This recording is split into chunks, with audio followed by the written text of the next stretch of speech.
Bismillahirrahmanirrahim. Assalamu alaikum. Welcome back to Small Talk. We're going to talk about what's taking place at the international forefront, what's happening at the government level, what's going on with Tesla, NVDA, Uber, Alibaba, and so much more in this video. Please stay with me till the end. I have some very important information to share with you and give you my perspective on the stock market.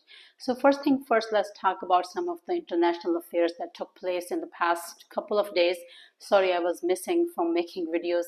The first thing that Donald Trump has announced 2 days ago, I believe it was, I don't know if it was yesterday or day before yesterday, that he is going to have an agreement signed by Netanyahu and the Hamas in Palestine, and there were lots of things that he discussed in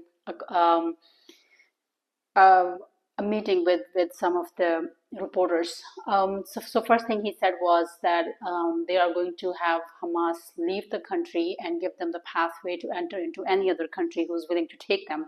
This is funny. If you think the Hamas is terrorist, then why would any other country would want to accept them? Plus they said they're going to have an immediate ceasefire. They will release all the hostages from the Palestine side and also from the Israeli side for every dead person that Palestine is holding, which I don't know if they're holding any, but you never know. Then they will release 15 people on to the Palestine that Israel will release for every dead person that they will hand over. They will release 15 living individuals.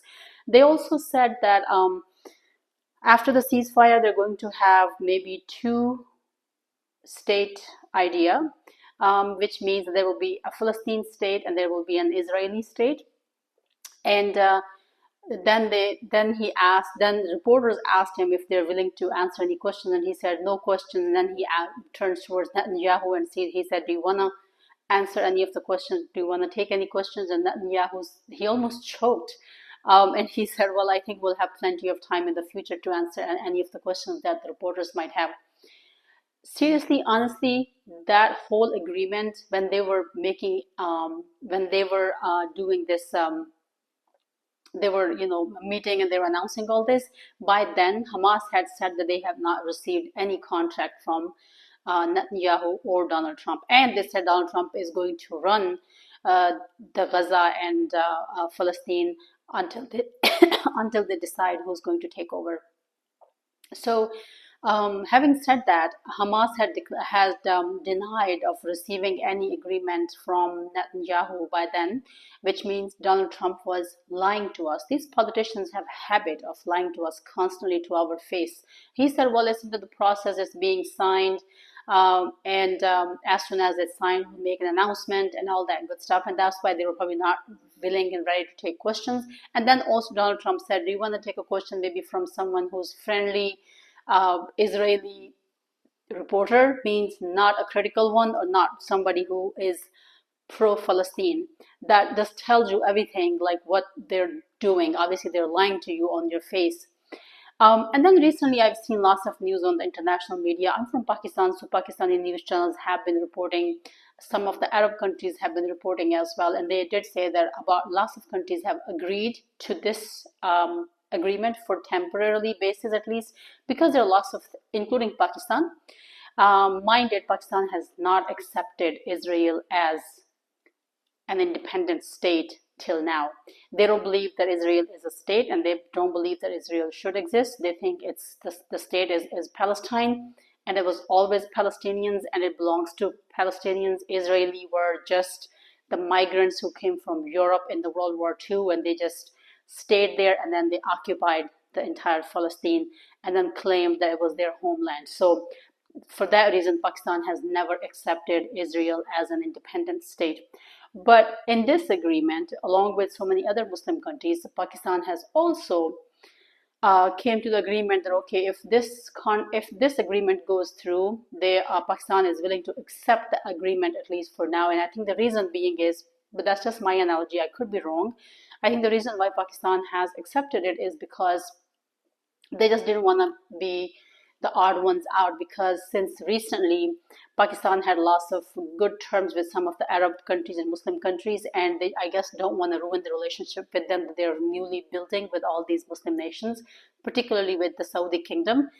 And they just want to be on the same page as everybody else, at least for now. Plus, the plus side is that it will at least have an immediate ceasefire. The hospitals will be rebuilt, the food will be provided, the water supply will be provided to Palestinians and people in Gaza who have been suffering not in days, not months, but years now at this point. I guess that's the reason why Pakistan and some of the Muslim countries have agreed to accept this, at least for the short term. In the long term, if this is going to have any benefit for the Palestinian Muslims or not, that's a separate debate. I can make a separate video on this, and we can dive deep into this. Now let's talk about the government shutdown and its impacts on the economy. Government shutdown began, and we were supposed to receive the job data on Friday, which, because of the government shutdown, now we're not going to receive the job data, which means the Fed will have to make decisions based off of whatever information they have currently available. That's scary because every month things change, and the new job report was very, very important going into October. That will make the decision.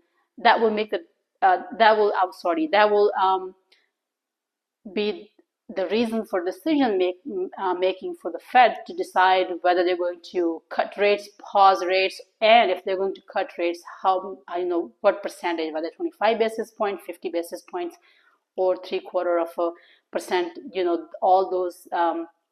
Therefore, the numbers coming this Friday were very important, but now because the government shutdown, of course, we're not going to have those. We had some kind of job report this morning. I just forgot the name of it. It didn't look very good. There were some revision, but it wasn't as bad. It wasn't like very alarming either. So first thing in the morning, the market dropped because I guess market was trying to process and understand what does it mean. And then later on, if you notice, the market had a little bit of rally, particularly Tesla. And I will come to Tesla in a little bit. So I think going into next week, if the shutdown continues, that is going to have a huge impact not only on the economy but also on the stock market. Now let's talk about Tesla. Tesla had a rally today, and the reason being was Tesla had multiple price targets raised. The highest one, I believe, is $600. Also, initially, the stock market was expecting 433,000 deliveries for the third quarter, but they have raised their price target to 441,000 deliveries. But Deutsche Bank is of the opinion that they have been tracking the deliveries, and they think the Tesla is going to reach 461 or 63,000, something like that. So if that happens, that means that Tesla is going to beat the market analyst expectation, and market is already pricing that in. Today, Elon Musk has reached $500 billion net worth with this Tesla stock rally, and majority of his wealth does come from Tesla. In July, Elon Musk had announced that there are going to be some bumpy quarters ahead before the robotaxi rolls in.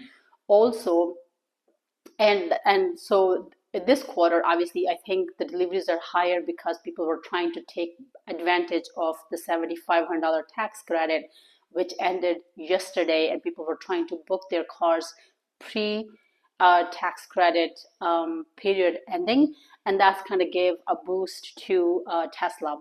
Europe is still the sensitive point for Tesla. The sales are constantly dropping. In August, the sales for Tesla dropped 22% from last year, same month, which is a huge chunk. In China, however, initially the sales were dropping, but now with the new Model Y L launch in China, I think that China is going to make up for the sales lost in Europe, because after US market, I think China is the next largest market for Tesla anyway. With the tax credit going away, the other EV companies are going to also pull back a little bit, which kind of reduces the competition for Tesla as well. So there is pluses and minuses, but I think fourth quarter is going to be a little bit struggling quarter for Tesla, as Elon Musk had mentioned in July in one of his conference call, in one of his meetings with the reporters, one of the press conferences, I should say. So having said that, Tesla's valuation is based off of not as a car company, but off of as a robotaxi and AI company at this point. But for now, most of their revenue does come from the car sales anyway. The robotaxi is not going to be launched until towards the end of next year, completely and fully. That's what the expectations are. But could it be delayed? Yes, absolutely, it could be delayed. That's what they are expecting, that they will be able to launch it by, by the end of 2026.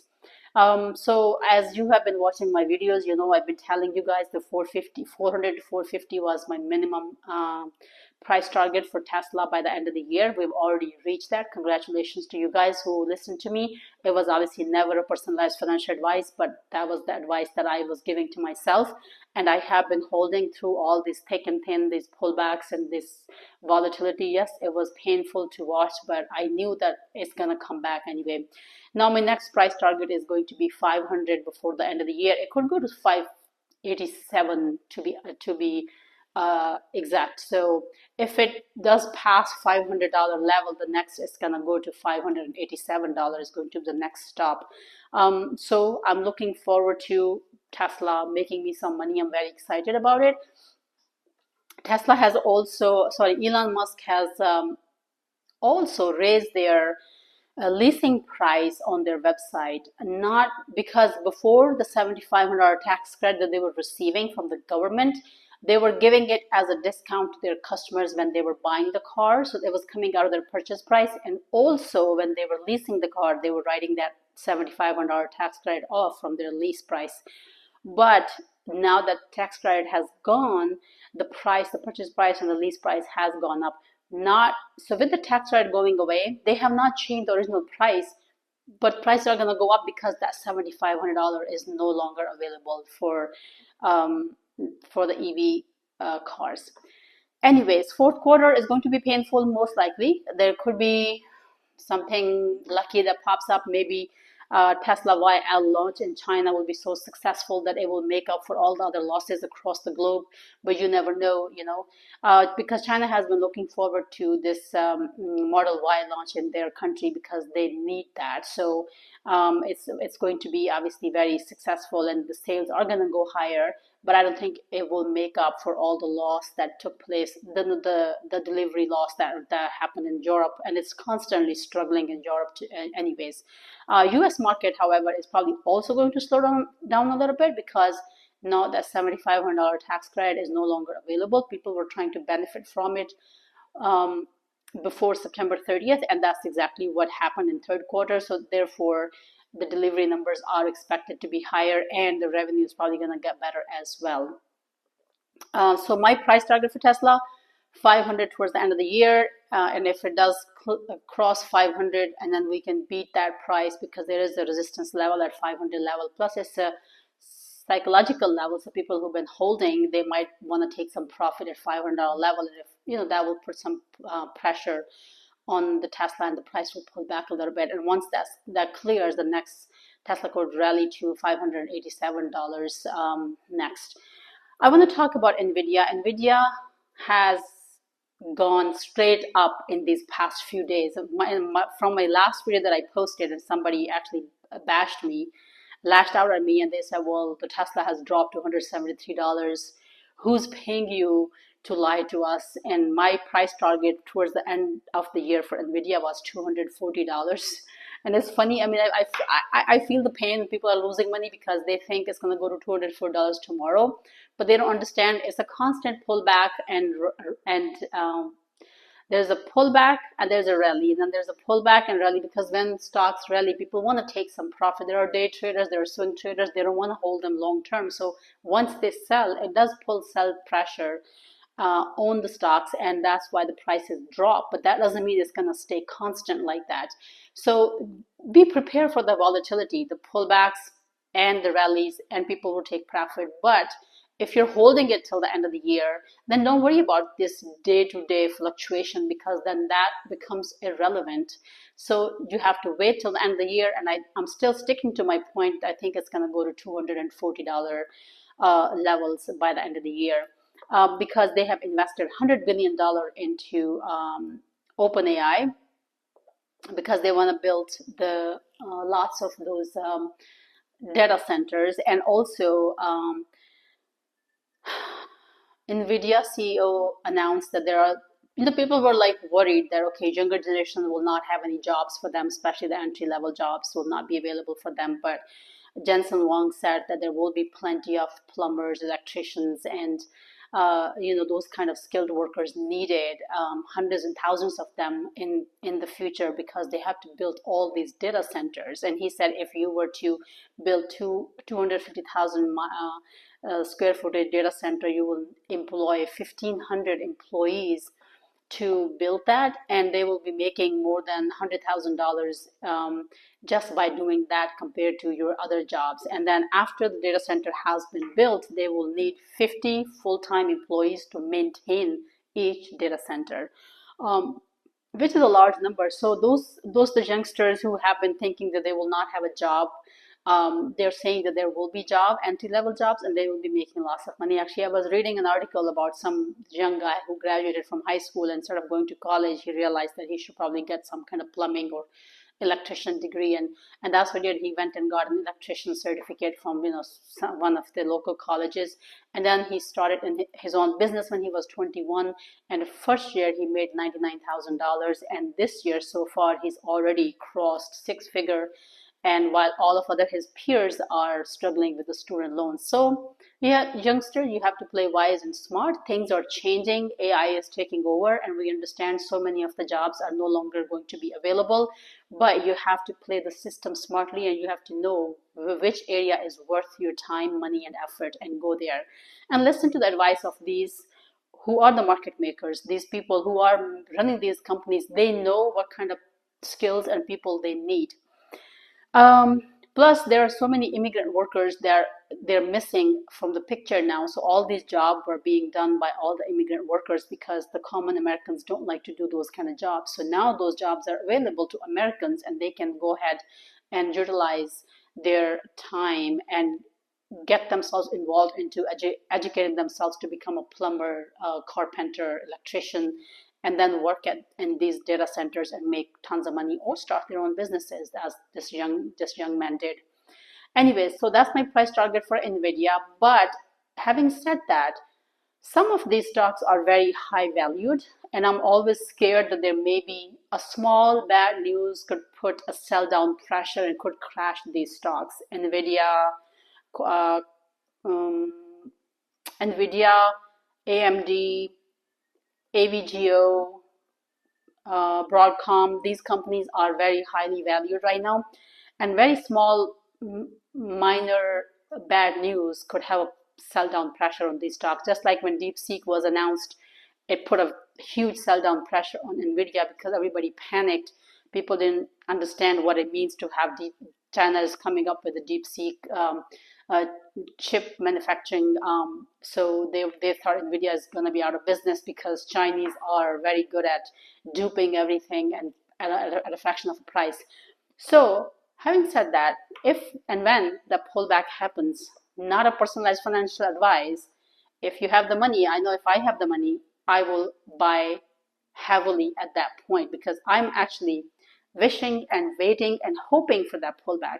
Don't hate me if you already own NVIDIA. I understand you want it to run. But believe me, if it pulls back, there are lots of people who are waiting on the sideline who think they've already missed the boat. They're willing to jump in, but they're waiting for the right entry point. And I think if it does pull back, lots of people like me who are waiting on the sideline will buy heavily, and some will start the position, some will dollar cost average their positions, and that's a very good thing to do. And you should as well, if you're already a holder of NVIDIA, Palantir, Broadcom, AMD, and they do pull back for some bad news that comes up, which they do come every once. They're not necessarily bad news, but it takes some time for the money makers, for the investors, for the market analysts to understand it and analyze it, and then so before they do this, they pull their money out, because they don't want to lose all the gains that they have had for past 12 or months or 24 months. So having said that, they are highly valued, and any little teeny tiny news will have an impact on the share price. So be prepared, have some money on the sideline, and buy the dip. For me, that'll be buy the dip opportunity at that point. Next, I want to talk about CPI report. I just want to do a little brief touch up on the CPI report. I just want to explain what CPI report is. I know so many Americans trust the CPI report blindly, and they think the data in the CPI report is 100% accurate. So many people don't even understand what CPI report is consist of. CPI report does not show if the inflation over the month have gone up or gone down.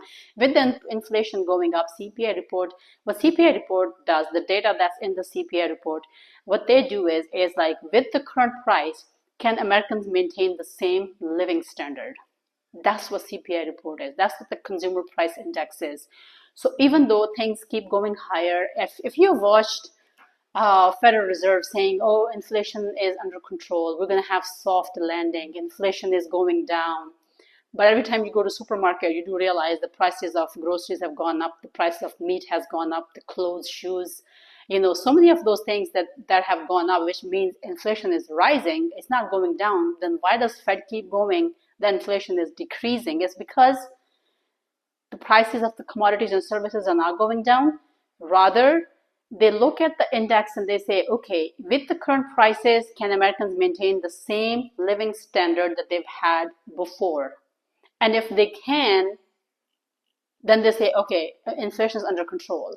So that's what CPI is. I'm going to make a separate video on this, but I just wanted to give you a brief update that just because CPI report comes up and it just shows lower than expectation, don't celebrate it too much, because all these reports are not the ones that you want to trust. The data is not what no common American people think that it is. There's a lot goes on behind the scene which so many people don't know. I will make a detailed video on what CPI reports consist of and whether we should trust the CPI report or not. But that doesn't mean if the Fed Chair Powell is saying, okay, everything is under control, I'm going to cut the rate, you should not celebrate. Of course, you should celebrate, but be cautious. That doesn't necessarily mean the inflation has gone up or down. That just means they think Americans can maintain still the same living standard. That's all it means. So you should have a little bit of basic knowledge of how the economies work, how the demand and supply work, how the inflation, deflation, or recession works. So you can at least you can do some calculations for your own portfolio. So having said that, I hope all this was helpful. So sorry, tomorrow Tesla is announcing their delivery. So market is the analyst is expecting 441,500 deliveries. Initially they were expecting 433,000.